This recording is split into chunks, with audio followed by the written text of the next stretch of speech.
میسر ہے کہ ایک مرتبہ کہتی ہے اب کس چیز سے ڈرتے ہو؟ کہا میں اپنے خدا سے ڈرتا ہوں۔ تو زلیخا نے سمجھا جو میرا خدا ہے یوسف کا خدا بھی وہی ہے۔ زلیخا نے کیا کیا؟ ایک دوپٹہ اپنے خدا پر ڈال دیا، بت پر ڈال دیا۔ کہا لو میں نے اب خدا پر پردہ ڈال دیا ہے، خدا پر پردہ ڈال دیا، اب خدا تمہیں اور مجھے نہیں دیکھے گا، اب تو کوئی دیکھنے والا نہیں۔ کہا میرا خدا اس جگہ پر بھی مجھے دیکھ رہا ہے، میرا خدا اس جگہ پر بھی مجھے دیکھ رہا ہے۔ تو مومن کے لیے فارسی کا ایک جملہ ہے، بن بست کہیں نہیں ہوتی، بند گلی کہیں نہیں ہوتی مومن کے لیے۔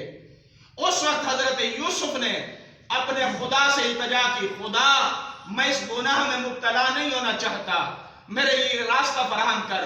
اور آپ یہ سارا قصہ جانتے ہیں، میں نتیجہ دینا چاہتا ہوں کہ پہلا دروازہ کھلا، دوسرا کھلا، تیسرا، چوتھا، پانچواں، چھٹا اور ساتواں دروازہ بھی کھلا۔ ایک مرتبہ امام موسیٰ کاظم علیہ السلام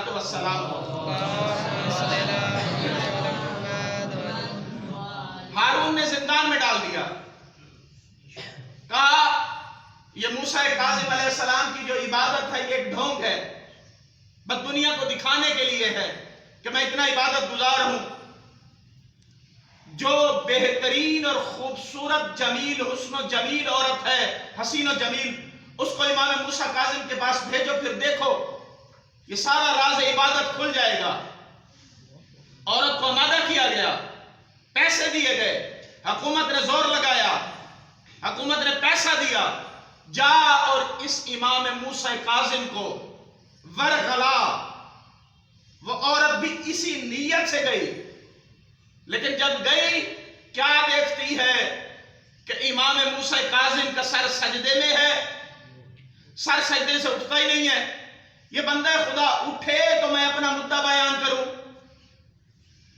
اب یہ دیکھ رہی ہے کہ یہ بندہ خدا اٹھے، بندہ خدا اٹھتا ہے، پھر اللہ اکبر سبوح قدوس کی تسبیح ہے اور سر سجدے میں ہے۔ آخر یہ کھڑے کھڑے تھک گئی، جب تھک گئی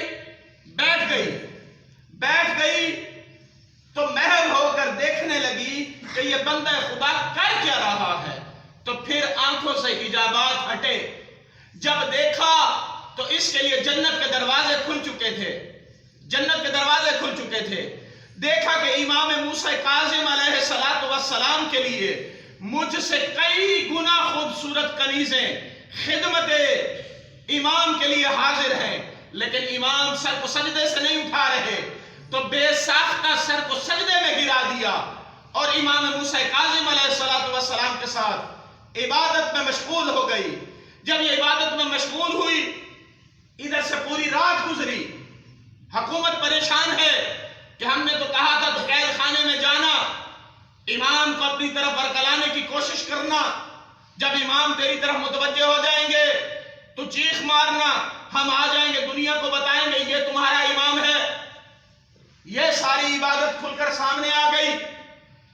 اب کہتے ساری رات گزر گئی، صبح دروازہ کھولا گیا، کیا دیکھتے ہیں؟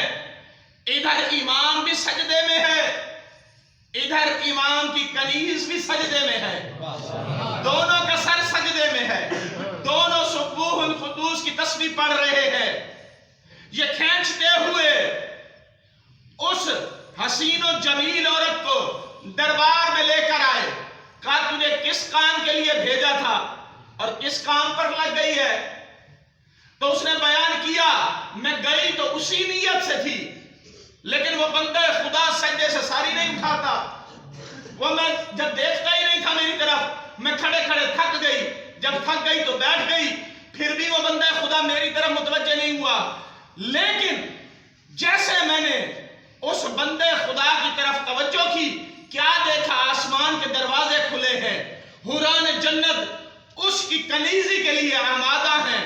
خدا کی قسم، جملہ سننا، خدا کی قسم آج تک گناہ میں اتنا مزہ نہیں آیا جتنا موسیٰ کاظم کے ساتھ سجدے میں مزہ آیا۔ نعرہ تکبیر!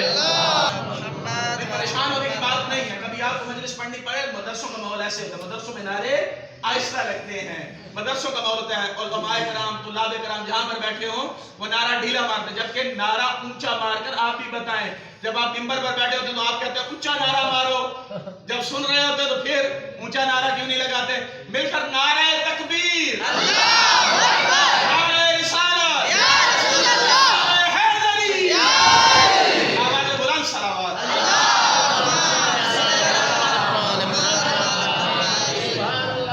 یقین جانیے زبان پر وہ جملے آ گئے تھے. حضرت یوسف کا قصہ تو میں چاہ رہا تھا کہ سیرت امام موسیٰ کاظم بیان کروں، تو ادھر عجب ماحول ہے. ہارون اور اس کی پوری مشینری، اس کا پورا دربار چاہتا ہے کہ امام کی تذلیل کرے، امام کی تذلیل کرے، لیکن یہ ماحول عجب ہو گیا. ظالم کے دربار میں امام کے فضائل بیان ہو رہے ہیں، گویا خدا یہ کہنا چاہتا ہے تم میری طرف متوجہ ہو جاؤ، ظالم کے دربار میں تمہارے فضائل پڑھواؤں گا، یہ میری ذمہ داری ہے. ظالم سے بچانا میری ذمہ داری ہے. عجب بات ہے، یوسف نے گناہ سے بچ کر اپنا دامن بچایا تھا. جملہ سننا، یوسف نبی نے گناہ سے بچ کر اپنا دامن بچایا تھا، لیکن امام موسیٰ کاظم نے اپنا بھی دامن بچایا، فحشہ کا بھی دامن بچایا. اللہ اکبر، اللہ اکبر. جو اپنا دامن بچائے اسے نبی کہتے ہیں، جو اپنا بھی دامن بچائے، امت کا بھی دامن بچائے، اسے امام کہتے ہیں.